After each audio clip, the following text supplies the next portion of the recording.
Welcome, everyone. This is Taboo 2. I've been sitting on this topic for a couple of years, worried about the repercussions of going public with the concept, but the idea keeps scratching at me, and since I'm not trying to win any popularity contests here, and my channel is called Taboo for a reason, I decided to go ahead and present the idea, which I hope leads to further discussion because I actually believe this is important. Let me begin by saying that this issue has nothing to do with me. I'm happily married to a person who is not my cousin, and we've been married for 19 years. I never knew my cousins for most of my life, and they're all like 20 years older than me, and so you can dispense with those knee-jerk personal attacks as this isn't some sort of hidden desire of mine. But I do believe that we've been tricked over the last 200 years into believing a falsehood that has allowed powerful families to maintain control over you as they care about their bloodlines. In contrast, you probably have no interest in your bloodline, and your lack of interest was designed that way. But many of you are probably laughing to yourself, thinking of all of the inbred and deformed royals who somehow didn't get the memo that they weren't supposed to marry their cousins. But I ask you, what if that memo was instead written by those royal families, and they laugh at you for your unquestioning gullibility? Here's a hypothetical for you. Suppose marriage between cousins was encouraged in today's society, and there was no alleged health reason to not marry your cousin.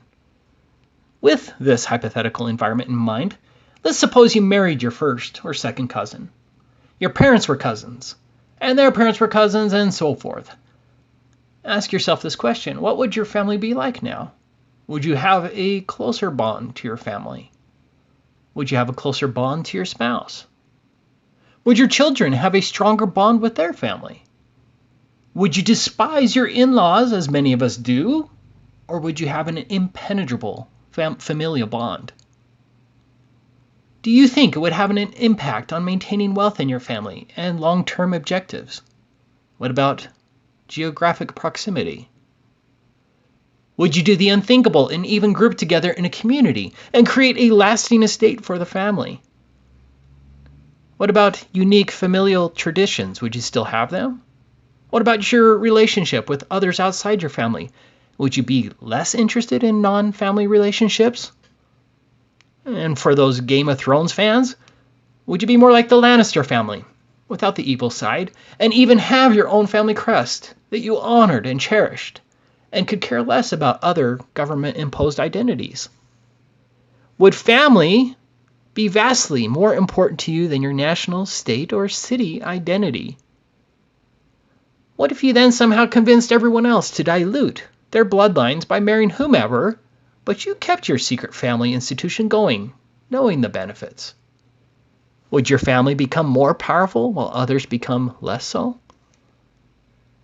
Now, I hope the honest truth seeker is starting to see why I'm making this video. Now, this question may seem irrelevant, but how many people in society, when they think of colloidal silver ingestion, think of blue-skinned people like this? Do you think that it's a mere coincidence that many think of that blue man when they think of colloidal silver ingestion? Look at this article. I agree 100% with this article. The blue man theme was created by the pharmaceutical industry to scare you from using a very effective natural remedy that's an amazing cure for many ailments. But because of indoctrination in the media, the evil cabal was able to take a single or handful of cases out of millions of users to create a false illusion that everyone who ingests colloidal silver is going to turn blue. Hundreds of thousands of people die each year from pharmaceutical drugs, but no one thinks of that fact when they swallow pills from the pharmacy. It's fascinating how easy it is to manipulate humanity. As another example, let's say one child in America dies from polio who didn't receive the vaccination because his parents don't believe in vaccinations. You'd see repeated news stories scaring you about anti-vaxxers. However, you'll not see a single news story covering the tens of thousands of children who die shortly after being vaccinated every year. I think most of my viewers understand this form of manipulation. So, if some royal in 100 years has a hereditary deformity, that deformity or handful of deformities could be cited ad nauseum by the media to the point that everyone's convinced that all royals are deformed because they marry their cousins. And they allow that. I'm no expert here, and so we're left with Wikipedia for our research, but I did want to make a couple of points. First, look at how many royals have been continuing to marry their cousins. Look at the years at the beginning. 1999, 1993, 1989, 1984, and these are the ones we know about. Do you think these people are just stupid and didn't get the memo that they're not supposed to marry their cousins? And these are the open ruling families. What about the hidden royal banking families like the Rothschilds? That question brought me to this article from Discover magazine, which I'd like to read to you in part. In Paris, in 1876, a 31-year-old banker named Albert took an 18-year-old named Bettina as his wife. Both were Rothschilds, and they were cousins. According to conventional notions about inbreeding, their marriage ought to have been a prescription for infertility and enfeeblement. In fact, Albert and Bettina went on to produce 7 children, and 6 of them lived to be adults. Moreover, for generations, the Rothschild family had been inbreeding almost as intensively as European royalty, without apparent ill effect. Despite his own limited gene pool, Albert, for instance, was an outdoorsman and the 7th person ever to climb the Matterhorn. The American DuPonts practiced the same strategy of cousin marriage for a century. Charles Darwin, the grandchild of first cousins, married a first cousin, and so did Albert Einstein. That's fascinating.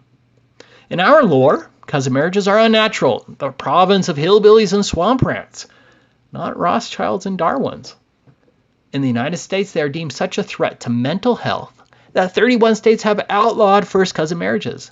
This phobia is distinctly American, a heritage of early evolutionists with misguided notions about the upward march of human societies.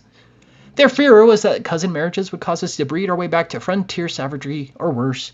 You can't marry your first cousin, a character declares in the 1982 play Brighton Beach memoirs.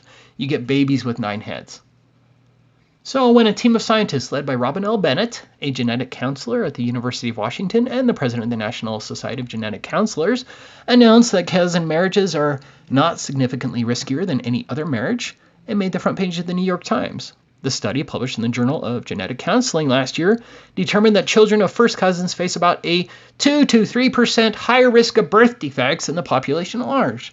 To put it another way, first cousin marriages entail roughly the same increased risk of abnormality that a woman undertakes when she gives birth at 41 rather than at 30. Banning cousin marriages makes as much sense, critics argue, as trying to ban childbearing by older women. Now again, Darwin and Einstein both married their cousins. What? They didn't get that memo? Think about it. The article I just read claimed that there's a 2 to 3% higher risk of birth defects with cousin marriage. Many of you are probably, whoa, I don't want to do that. But if you understand anything about statistics, a 2 to 3% is absolutely not a true correlation and should be ignored entirely because it's meaningless. That's a fact. A 100% increase of birth defects would be worth investigating, but it is still an unlikely connection. A 200 to 300% increase tends to point to a truer connection. Despite all of the junk science stories you hear on a daily basis, a mere 2 to 3% is absolutely nothing statistically, and the true conclusion should be that there is no statistical increase. In other words, if cousin marriages resulted in a 3 times or 300% increase in birth defects, then there could be a concern for society, something to look into. But you cannot cite a minuscule 0.02 or 0.03 times increase because that is statistically meaningless. I hope you understand that. And if you don't, I suggest you read Junk Science Judo because false statistic manipulation is a horrible plague on society, especially in courtrooms. As a different example, look at the difference of lung cancer between smokers and non-smokers. For males, in this study, it's a jump from 0.2% non-smoker to 15.9% smoker. I think that's 80 times more likely if you smoke. Regardless of my math skills, you are many times more likely to get lung cancer if you smoke, not just a mere 1 to 2%.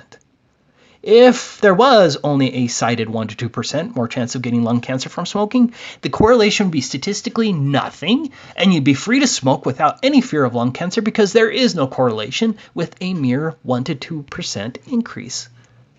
But getting back to our subject, there is absolutely no physical reason why you can't marry your cousin.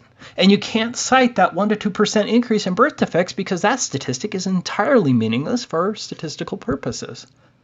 Don't let statistics fool you into believing in false correlations and subsequent false causation. It really appears that the fear of cousin marriages began around 1846. As I read this article, ask yourself, was this a spontaneous study or an orchestrated movement to scare we, the plebeians? In 1846, Massachusetts Governor Briggs appointed a commission to study mentally handicapped people, termed idiots in the state. This study implicated cousin marriage as responsible for idiocy. Within the next 2 decades, numerous reports, for example, one from the Kentucky Deaf and Dumb Asylum, appeared with similar conclusions, that cousin marriage sometimes resulted in deafness, blindness, and idiocy. Perhaps most important was the report of physician Samuel Bemis for the American Medical Association, which concluded cousin inbreeding does lead to the physical and mental deprivation of the offspring, despite being contradicted by other studies like those of George Darwin, who was the child of Charles Darwin, and Alan Huth in England and Robert Newman in New York. The report's conclusions were widely accepted. I wonder why. These developments led to 13 states and territories passing cousin marriage prohibitions by the 1880s. For the Christian, the Bible does not prohibit cousin marriage. Rebecca and Isaac were cousins, Rachel and Leah were cousins of Jacob, and there are others cited. But here's the main point articulated really well actually in this Wikipedia article. Cousin marriage has often been chosen to keep cultural values intact, preserve family wealth, maintain geographic proximity, keep tradition, strengthen family ties, and maintain family structure or a closer relationship between the wife and her in-laws. Fascinating. There's a reason why the elite marry their cousins, and you don't. And it's not because you're smart and they're not. It's because they care about their bloodlines and estates, and they manufactured a false fear to cause you, the peasant, to abhor the idea, and thus willfully dilute your bloodlines. The trickery has worked so far, but maybe it's time to change things. So I say, go ahead and marry your cousin, especially if they're hot. But now here's the hard part. You're going to have to convince him or her that it's perfectly fine. Good luck with that conversation, but just remember to point out the fact that Einstein thought it was smart too. Anyway. Flatline, there's no superior bloodline. Flatline, you got me once, but that died.